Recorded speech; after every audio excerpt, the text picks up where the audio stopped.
నడమ ఏడ సభలు పెట్టినా జనాలు చక్కగా ఉంటలేరు కదా. పోని పైసలు ఇచ్చి దోలుకొచ్చినా కూడా వాళ్ళ టైం అయిపోగానే ఎక్కడోళ్ళు అక్కడ ఉరుకుతూనే ఉంటారు.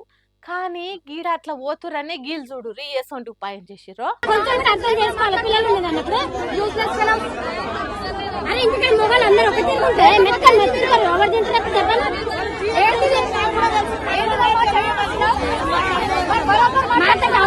హవ్వా ఇన్నరా అక్కేమన్నదో, యూజ్లెస్ ఫెలోస్ అంట. మళ్ళీ ఎంత కోపం వస్తే గంత మాట అంటారు చెప్పుర్రి.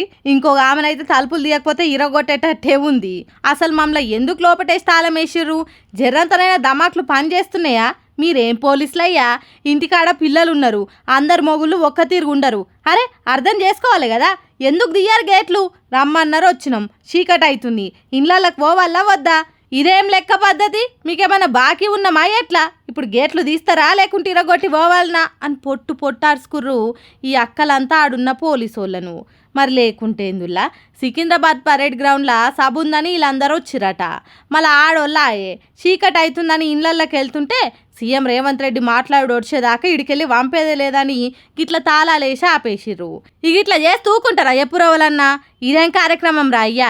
ఈడికే ఆలస్యమైందని పరిశాన్ అవుతుంటే సీఎం మాట్లాడేదాకా దోలం అది ఇది అంటారు. చల్ ఇప్పుడు దోలిస్తారా లేదా? మా ఇండ్లకి అయ్యాలైతే రేవంత్ రెడ్డి వచ్చి దమ్లా ఇస్తాడా? తియ్యూరి గేట్లు అని కుత్కెళ్ళి కూలవడంగా మొత్తుకురు పాపం. ఇప్పుడు ఈ వీడియో ఇంటర్నెట్లో చక్కర్లు కొట్టుడుతోని చూసినోళ్ళంతా కూడా ఆడోళ్ళని బాధ పెడితే ఏమొస్తుంది, ఇదేం పద్ధతి, నువ్వేం సీఎంవు, మీ సభలల్లో మన్నుగొట్ట గిట్ల గోస ఉచ్చుకుంటురు గంతమందిని అని వచ్చి రాని బూతులతో నడుచుకుంటురు సర్కార్ను. ఏందో ఏమో ఈ పద్ధతి, అనవసరంగా ఆల పతారా ఆలే గంగల కలుపుకుంటురు కదా ఈ సర్కారోళ్ళు.